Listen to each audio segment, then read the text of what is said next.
Hi, how's it going? My name is Marco Sola. I'm with Criptocuriosidad, and I have Amber Seira. She's joining us today, and she's going to talk about her experience in blockchain technology, as well as what she's been doing, and talk about stable coins and a little bit about her amazing company that's called checkout.com, correct? Yes.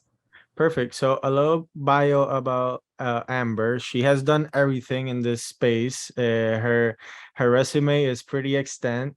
She right now she's working with checkout.com. She has had some certifications from Duke University, as well as she participates in a lot of volunteering projects. She has done for Latinos 44, also in DC and the National Portrait Gallery, as well as she's a public speaker, and she has been endorsed by two House of Representative members. So if that doesn't intrigue you right now and you don't drop a like and subscribe, like I don't know what else would make you do it. But Amber, tell us a little bit more about yourself. Yeah, absolutely. So I definitely would describe myself as a financial services practitioner. And I've worked in at a bank prior to working at checkout.com. And I'll go more into my role of what I do currently, but checkout.com is really interesting from a fintech perspective in regards to payments, digital payments. And Perfect. some of that will interact in the fiat or money space, as well as the cryptocurrency, digital assets, blockchain space. But really prior to that, I've spent some time in Washington, D.C., working in public policy around tech innovation, technology modernization projects. So that has Mhm. taken me from Capitol Hill to a federal agency Wow, and to working for the government of Peru. that's amazing. I love it. So let's start no further. I want to do a little bit of an icebreaker. I usually do this in all of my interviews, and I wanted to know, how did you get into blockchain? Like, what got you interested, or what's your kind of background? Because I heard from Monica, it's really intense and really cool story. So I would love for you to share it to our audience. Yes. So as I mentioned previously, working in tech innovation, technology modernization projects with government, in one of these projects, I had a colleague talking about another project that was ongoing outside of my agency at Department of Treasury. And they mentioned something with blockchain and treasury. And at the time period, because this was 2015, 2016, I was thinking, what is the government doing with Bitcoin? Like, what are they doing with crypto? Yeah, Of course, the only thing that my mind went to would be Silk Road, right, at that moment. yeah. And so I was like, what is the shady stuff happening? And that really got me curious. So how I got into blockchain was curiosity, was learning that something relevant in my field, which was government and technology innovation, Okay. somehow could possibly have an overlap. And I was completely curious. So I could not stop thinking about this or try to understand this better. And so essentially, I wrote a Fulbright grant, had a project proposal in that grant, got awarded that grant. And a year later, I moved to Peru to Great. yeah, exploring that further. So Yeah, how I got into blockchain was a comment and my curiosity. great. So you're crypto curious. Yes. For those of you who don't know, Silk Road was a deep dark web website. Really terrible, horrible place that thank God it doesn't exist anymore. But the way that they made transactions was throughout Bitcoin. And the government seized, I think at the time was like 10,000 or so. And right now the federal government is one of the largest holders of Bitcoin. If they haven't sold it, I think it's about 1% or 1.2%, something like that. That's a really great story. So why is blockchain important? Like, what's the easiest way that, you could teach someone what blockchain is, like in the government, for example, or someone just basic? Yeah. So, what I find so exciting about this technology is that it is essentially a paradigm shift. It's completely changing how we approach or problem solve some of how we've been approaching these complex problems using technology. And Uh-huh. I'll give an example in the government. So, for a while, especially what I was researching when I was working down in Peru, it was Could we use it for this? Could we use it for that? What were some other additional applications? Because remember, blockchain is that underlying layer. It's like a comparison. You don't really care how your Gmail email gets to a Yahoo email account. You just know it works, right? But Yeah. what's the protocol for that? That's how we think about blockchain. It's like underneath this layer. Okay. Um, and maybe that wasn't the best approach in 2017 of like what projects can we add to this blockchain technology. But essentially, you know, after a certain extent, some things could mean in learning or researching or analyzing these aspects. I would think about this critically, like, okay, wait, you just want a database. You don't need a distributed ledger, right? You Uh-huh. just need a database. And so why is this important? Well, for all those other reasons, when you don't need a database, or like humans have created algorithmically a way to make decisions where it's okay if you don't trust the other person or you don't need to know who the other person is. We can Correct. algorithmically come to a decision, and that's super, super exciting. And so the applications of that, whenever you don't need a trusted third party, are like that's a sweet spot. Great. And how are they using it in Peru, or like what? Can you talk a little bit more about the projects that you have created or done? Yeah, so at the time I was researching possible applications, and most commonly, you got to think about 2017 was, you know, like land titles was very common. How do we have a record that, um, like almost like a tamper-proof record Mhm. that is help reduce corruption, but it's one record we can all agree on and completely transparent, which in Latin America, like transparency from the government Eh, usually Very, isn't in the same sentence. yeah. I'll just, right. If we're So being honest, you know. yeah. Um, and so like the examples I looked at, for instance, one of the pain points in Peru was it took 30 days for a new business to be registered with the state. And so you have a lot of informality or informal businesses. And so a way to curtail that was thinking, how can we use this technology where we don't have to rely on third parties Mhm. because we don't trust each other, right? To get this going. What you'll notice with projects that cut out the middleman is not interested in being cut out. And so I think politically there was more challenges around that. In the time period I was there, like Pepe Ka was the president, and he wasn't the president, and it was like different ministros. Yeah. So, Full you know, transparency. exactly, right. So there's a couple of different things. But the thing that was really exciting when I was working in Peru, we were able to coincide a agro hackathon during Wow. the World Summit of the Potato. Okay. So sponsored by IBM, they held like an information session on one of the days, Thursdays or Friday. And Uh, then the following weekend was people were hacking alongside while this conference was happening. And so it was really great education piece and awareness and get people excited about blockchain technology, understanding it a little bit further, but then mhm, applying to something that's relevant. Like we had agricultural engineers, and then also, so we had students, folks like mhm. off the street that just wanted to join and were curious. And I think that was the biggest win in terms of um, putting the tools in more people to come up and iterate these ideas of how to apply blockchain technologies. And the communities are endless, right?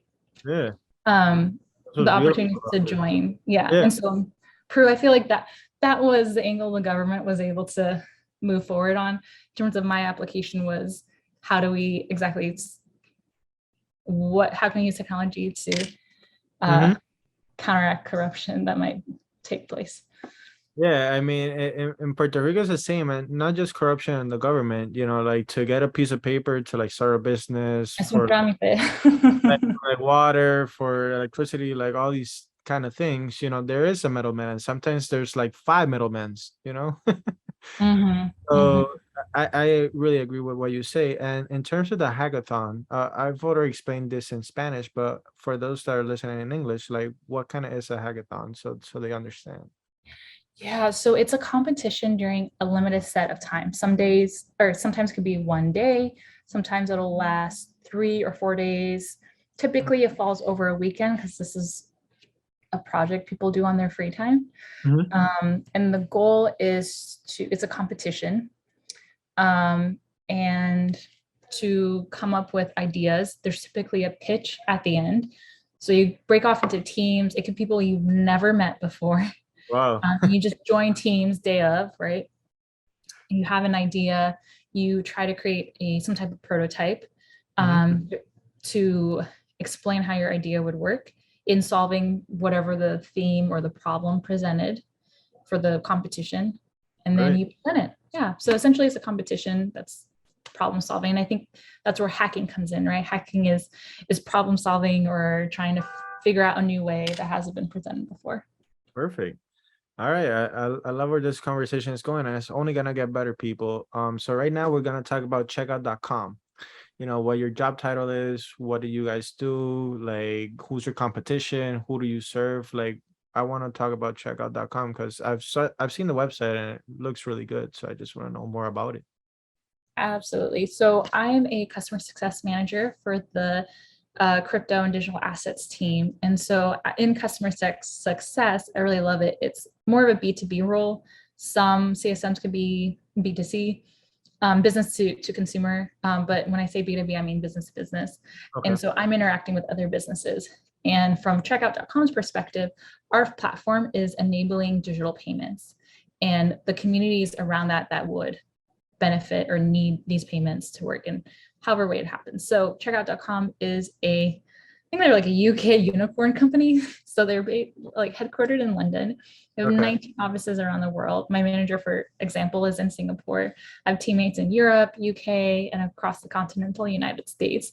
So we really have a global perspective in how we're approaching e-commerce and digital payments. For my team specifically, I only work with crypto companies. And so some might get confused as to like you're helping like Bitcoin payments or Ethereum payments. Well, yeah. And it's not necessarily that. You have to think of fiat. So checkout.com was founded in 2012. Okay. Almost 10 years now. They're really focusing on improving digital payments from a fintech perspective as a payment processor, gateway, and acquirer. Those are all very technical pieces that are part of the payment process. And checkout's just part of that ecosystem. Okay.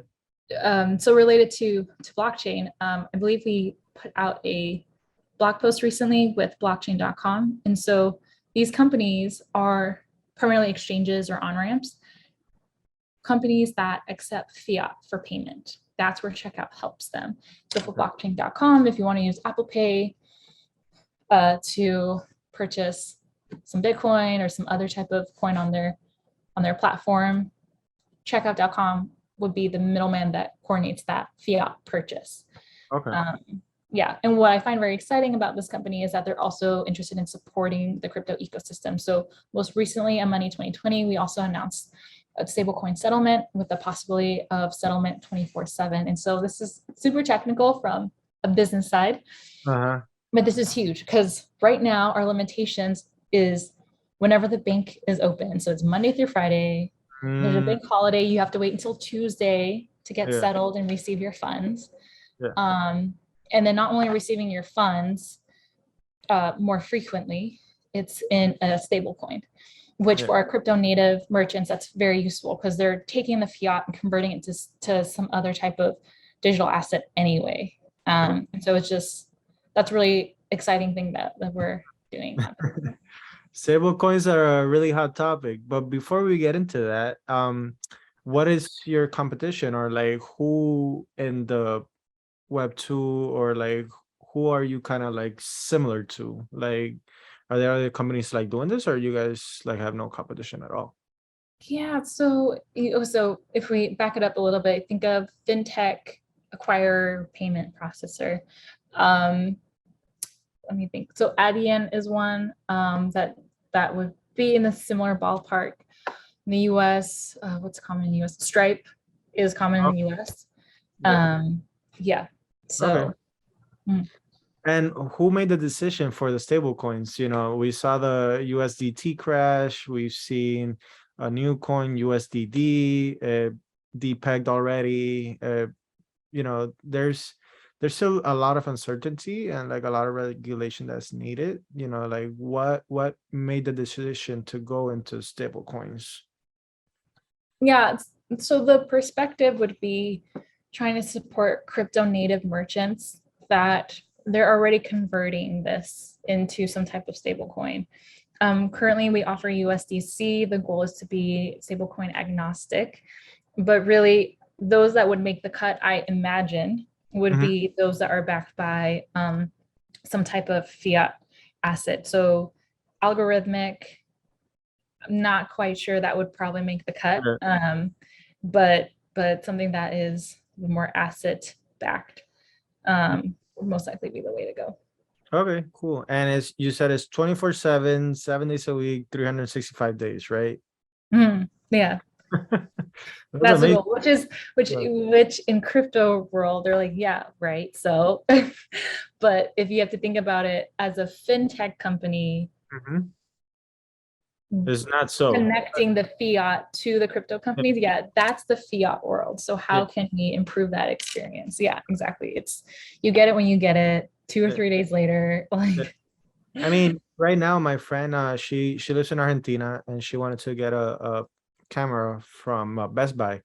And she couldn't do it because she has PayPal, and they don't accept PayPal in Argentina for whatever mm, reason. I don't know. So she sent me the money, and they charged her $114 for like the transaction fee, and now I have to wait like a month until it gets cleared. So we need this, and we need this desperately, and I like what checkout.com is doing a lot, especially for businesses. Are you guys going to come up with consumers too, or is mainly going to be business to business on the crypto side?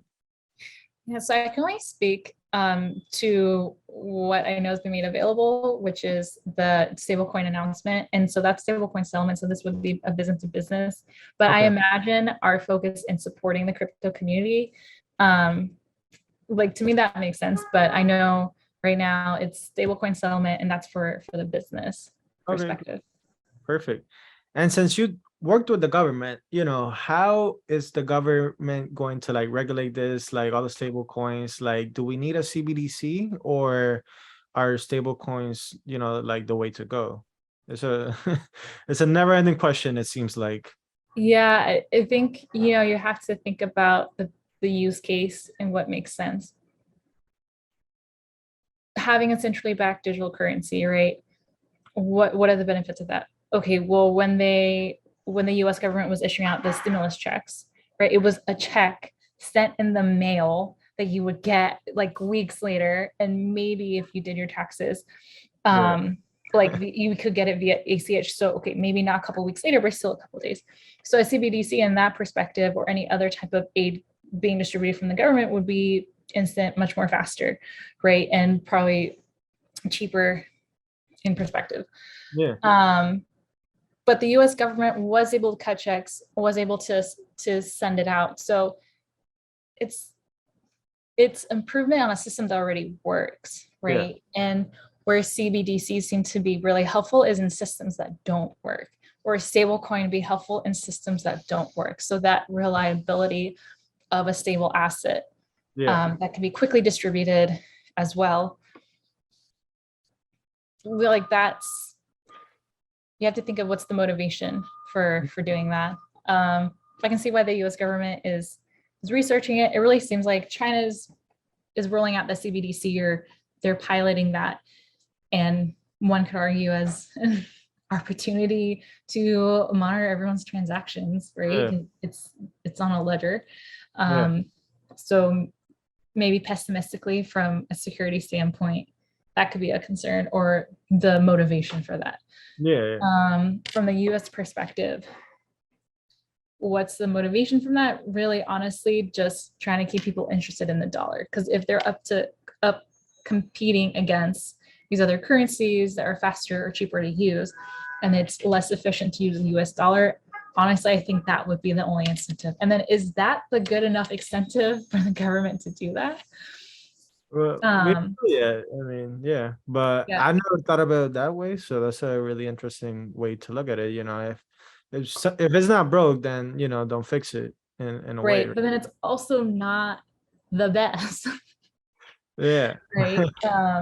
But then is it like, can we just improve I this think. legacy like ACH network, right? Yeah. If ACH was just better, can we just do that instead? Hmm. I don't know. And then stablecoin is who's going to issue it. Banks already allowed through Congress is given the right, or maybe it's the financial institution from Treasury, but basically government has allowed banks to more or less issue money on their behalf, right? Issue Hmm. the dollar. And so who's going to distribute or issue stablecoin settlement? Will we leave it up to the banks? Will it be private sector like Circle and USDC?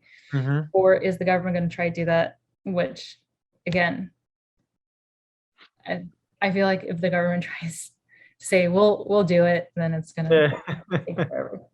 I mean, they've done it already for the past 100 years. So, it's that way I look at it is the technology has gotten better throughout history.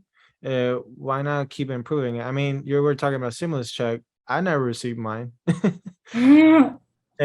I was able to deduct it from taxes, so I wasn't that much need, thank God. But if I was really in the need, I never got. I think they distributed 2 or 3 checks, and they were just not needed. Or for like the PPP loans, like a USDC or a stable coin, it would have been good, to avoid fraud because a lot of people, you know, were able to get these PPP loans that just either didn't deserve it or just didn't need it in a way, and that helped raise some inflation by a lot, even if that money was already going to be allocated in a way. Right, definitely challenges to the treasury as an outset. Mm-hmm. So like, and I think that's what government or Congress is trying to balance, right? The competition of a CBDC versus Mm-hmm. the competition of just the US dollar. Yeah. Um, and or yeah, and then would doing one weaken the other, or will it strengthen it? So I understand their hesitancy and being thoughtful about it. It would be nice if they could go faster on it. I do feel like the US is a little behind some of our other counterparts, but Yeah, but it's not here and there. But that's what we're here for. We have to educate everyone. We have to ask these hard questions that the government is going to have to answer, sooner rather than later. So, for people that want to get into blockchain, and that they want to learn and they want to, educate themselves, like, are there some licensing or some like courses or certifications that you've done previously that people could or that they could look into? yeah. So what I've done previously isn't really available anymore, but Block Geeks for a really long time had some good options. Binance, I think it's Binance. I'm pretty sure it's Binance. They have a whole learning segment of lessons and blog posts you can take. I'm pretty sure Consensus has a whole set of educational tracks as well, Mhm. to the extent that you can do programs to be, yeah, like certified like Ethereum developer or what have you. But all these places I've mentioned, they do have blockchain 101 and really fundamental stuff. So there is still an opportunity to get the basics in.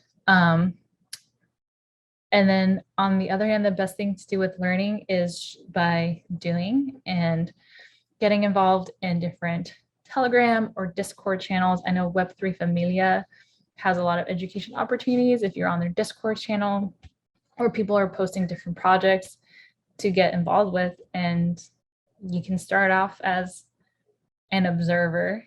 And if Yeah. you ever want to get your hands dirty in a project, that is a really great way to learn. I know things like in the hacks, like hackathons are Mhm. great. You can show up, it's a wide range of age levels, knowledge levels, and Uh-huh. some of them are education focused or some of them are focused on beginners. And so there is some type of workshop typically in the beginning. So if you can find some of that, that'd be great. I Right. know ETH Denver typically has a hackathon that coincides with that week, and ETH Denver is free, if I remember. There's no Wow. cost to attend. Yeah. So I'm not sure if it's free for the hack. I'm pretty sure it probably still is. But yeah, And those then are, you have to pay yeah, for your idea. yeah, yeah, You have yeah, to pay for your idea, and then they're gonna use it. Great. yeah. Are those events the ones that you recommend for 2022, or are there other events that you would recommend Latinos all over the world to come to these events? Because these events are Yeah. amazing, and a lot of them are free, like you said, or they just like record it and people could watch them. I think it's called Hola Metaverso. Yeah. Yeah, in 2022, those are pretty cool. I think one in July is coming up is in the FN. I think it's same thing. You can do the live recording for free, and Mhm. maybe it's like $80 to like 100 something bucks to attend live if you follow them on Twitter or if you follow some of these groups like Web3 Familia. Sometimes when there's an event, there's a code, like a discount code. So Mhm. always keep an eye out for that. But yeah, Hola Metaverso, ETH Denver is free. Um, yeah, and just keep track of Web3 Familia and platforms such as Criptocuriosidad, right? I'm sure there's also opportunities to keep learning and um, engaging in the space, which Yeah. for me, the best way to learn is by doing. Yeah. Same. I mean, family, we are going to also have I can't say it, but it's gonna be a really interesting project that I hope that you guys hear about it soon. We're probably gonna launch it in August, so stay away for that. And then for Hola Metaverso, one of my friends, her name is Elizabeth. She's like the Web3 attorney. She actually wanted me to speak over there, so. Hopefully I get a chance, but there's also another good one. It's gonna be in Puerto Rico. It's for the Puerto Rico Blockchain Trade Association, and it's a blockchain week in Puerto Rico. I think it's from it's after Art Basel. It's the first or second Mm. of December. So yeah. Amber, this conversation has been amazing. I know you are a busy person. Do you have any like last thoughts, last says, anything that we kind of missed, or anything that you want to add before we wrap up? Yeah, I guess just final thoughts is if you're curious, um, start small. It's a really, there's so many different ways you can go. Mhm. So it could be very overwhelming, but just stick to one type of topic. If it's DAOs, if it's NFTs, if it's just stablecoins or whatever. Um, it's That's a just great. That's a there's a great. lot of noise. Yeah. So don't get overwhelmed. Filter out the noise. If there's a topic you want to like hone in on, go ahead and just take it little by little. And blockchain needs all different types of people to engage and learn and Mhm. just contribute to the community. And I'm just really excited to see other folks Yeah, be engaging there. they're great. I love that advice because it's like an athlete. Like yeah, you could be LeBron and you could play any sport you want in the world, but that's just not true. Like we have DAOs, like you said, NFTs, like different layer ones, layer twos. I'm getting too like theoretical, but it's hard to be all over the place. So just stick with something that you like, something that you enjoy, and always start with the Bitcoin white paper. That's where I tell everyone to start, either the Bitcoin white paper or the ARK Invest white paper for Bitcoin. They have two. And they're really easy reads. It's really great, and it gives you like an oversight of the underlying technology that kind of is blockchain and what Bitcoin solved. That has been have they have Bitgold, BitHash. They've been trying to work this around, but right now it's peer to peer with what we have. So thank you so much for this conversation, Amber. It's been an amazing time, and I hope we could bring you in sometime soon. Thanks for having me. Thank you.